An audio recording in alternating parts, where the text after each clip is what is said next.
Hola, muy buenas amigos y amigas, espero que estén muy bien y sean bienvenidos a un nuevo video de su canal El Penalista Blog. Hoy vamos a hablar de unas teorías que se utilizan normalmente para distinguir qué son autores o quiénes son autores y quiénes son los partícipes. Específicamente en Colombia, los partícipes son el determinador y el cómplice. Y los autores, pues con sus diferentes clases de autorías, son unas teorías, unas doctrinas para distinguirlos unos del otro.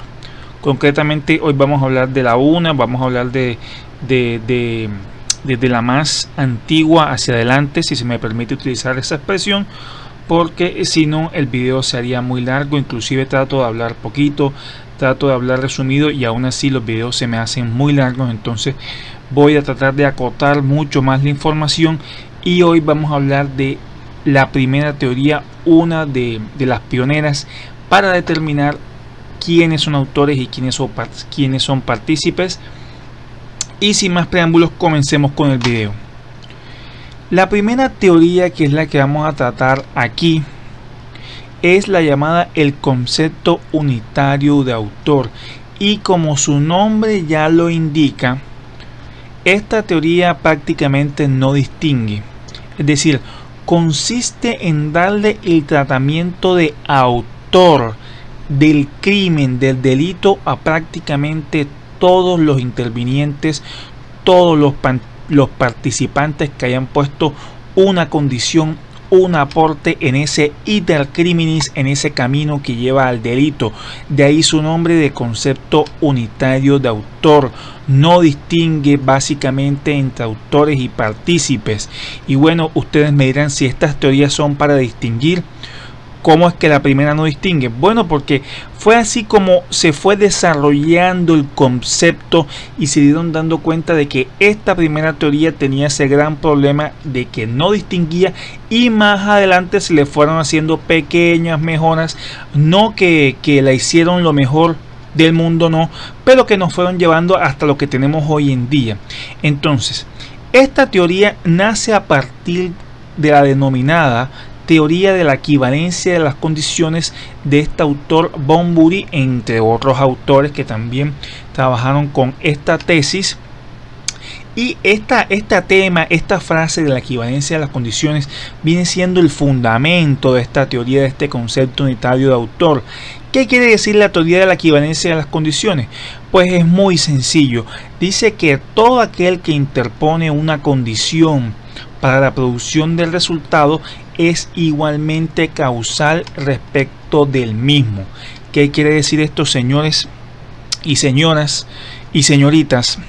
Lo que quiere decir básicamente es que cualquier intervención, cualquier aporte que haga un individuo en el camino, en la ejecución del delito, va a ser considerado autor, sin importar la relevancia, sin importar si ese aporte sea fundamental o no, si sea definitivo o no.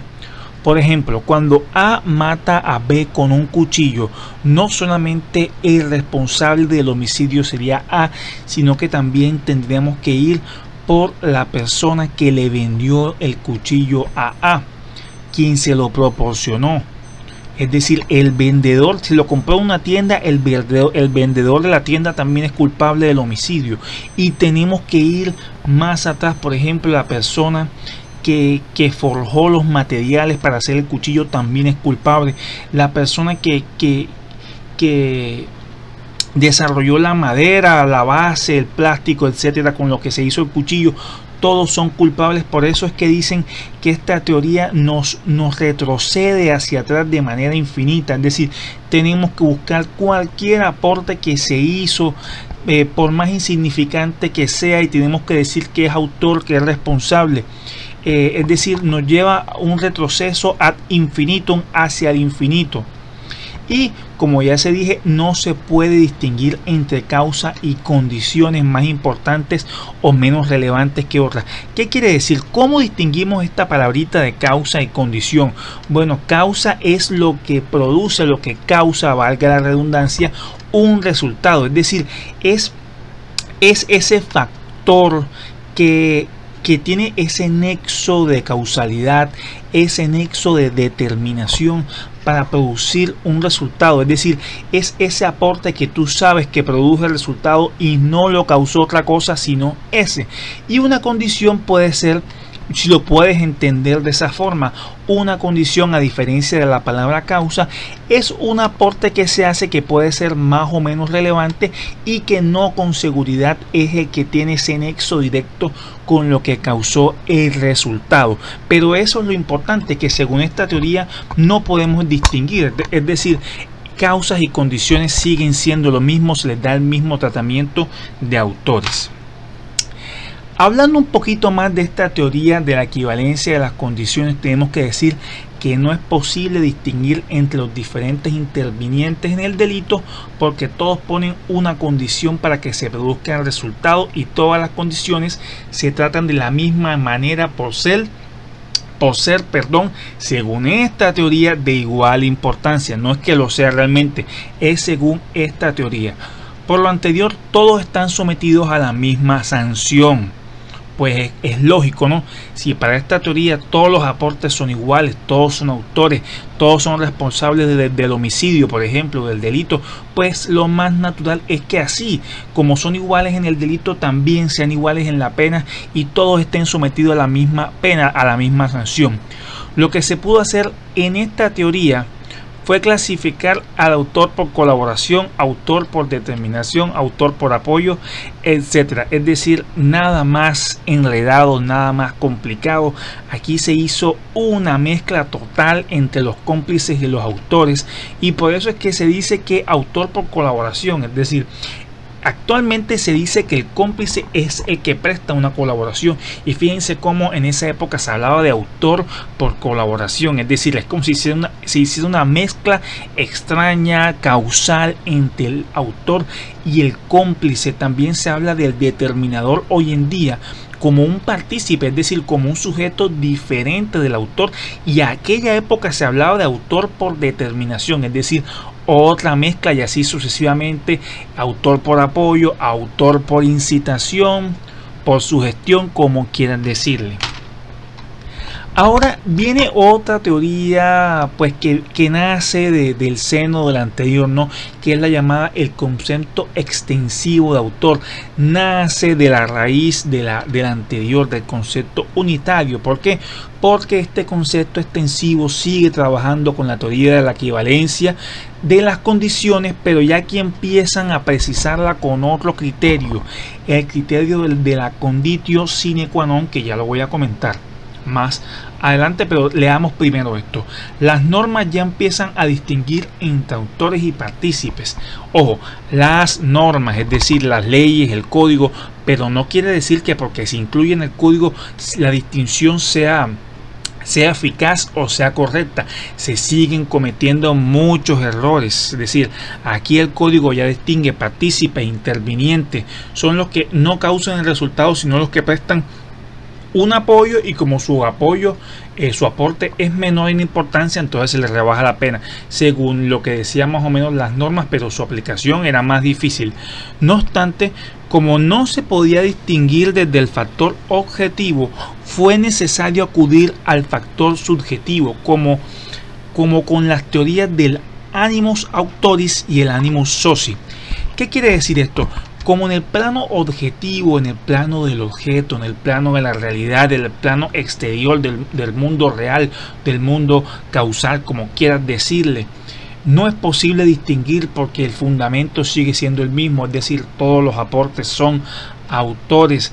No puedo distinguir desde lo objetivo, entonces tengo que distinguir desde lo subjetivo, tengo que entrar a la mente del autor. Entonces nacen teorías que intentan ingresar a la mente de los partícipes, de los autores, y las primeras son el animus autoris y el animus soci. Pero primero hablemos rápidamente de esta teoría de la conditio sine qua non.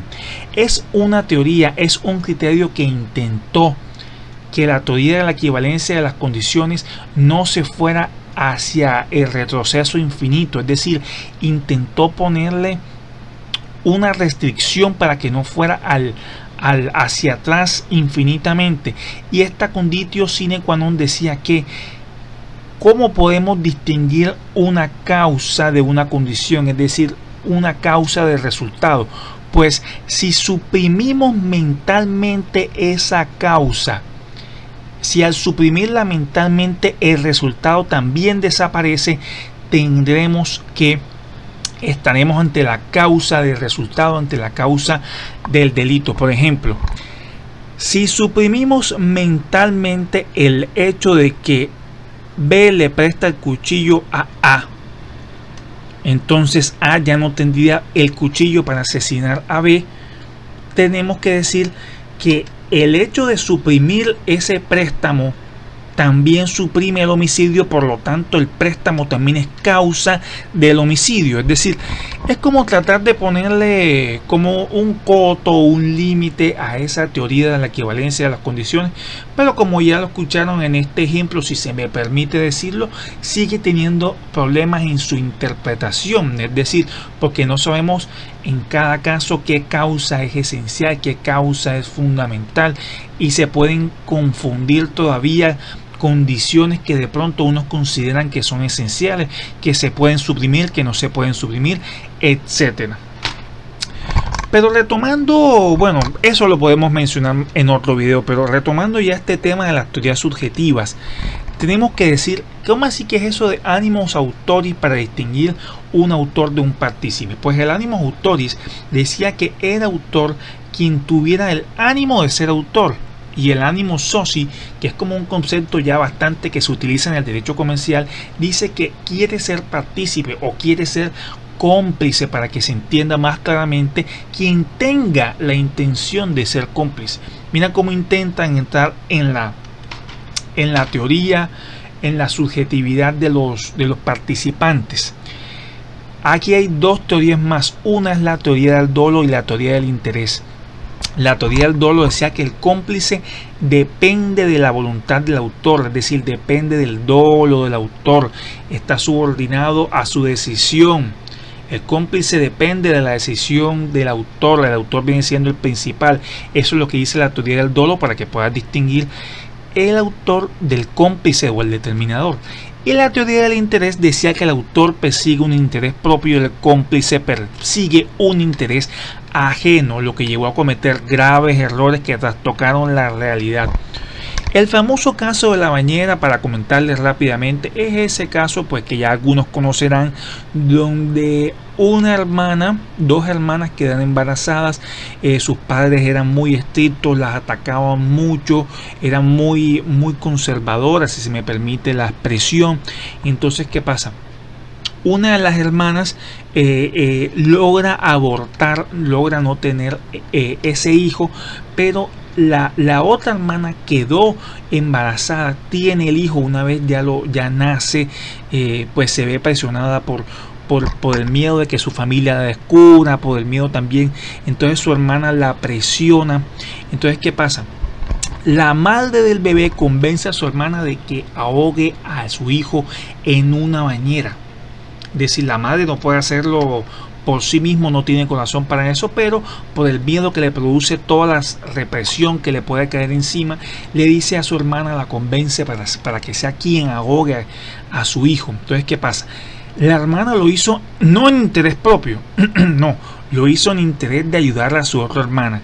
La que termina ahogando el bebé no lo hace en interés propio, no, sino lo hace en interés de ayudar a su hermana, por paradójico que eso parezca. Entonces, es decir, ese tema del interés, es un tema que es muy equívoco.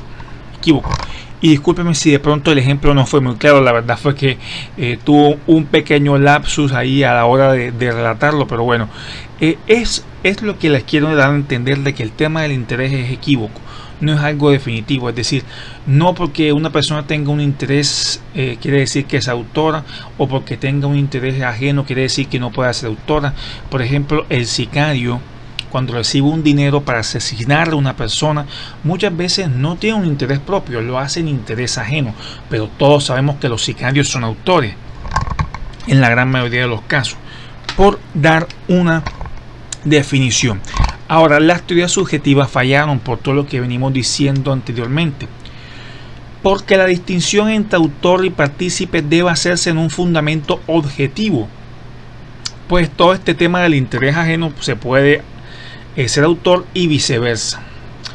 Sí, es decir, realmente el criterio más acertado es el fundamento o el criterio objetivo de la realidad del mundo exterior, porque aunque las teorías subjetivas siempre serán un complemento de una forma u otra para reconocer la mentalidad, la importancia de la subjetividad del ser humano, pues indudablemente lo que más vale es el acto, es decir, el mundo exterior. El concepto extensivo en el fondo nace del unitario porque se basa en la misma teoría de la equivalencia de las condiciones. Todos son autores.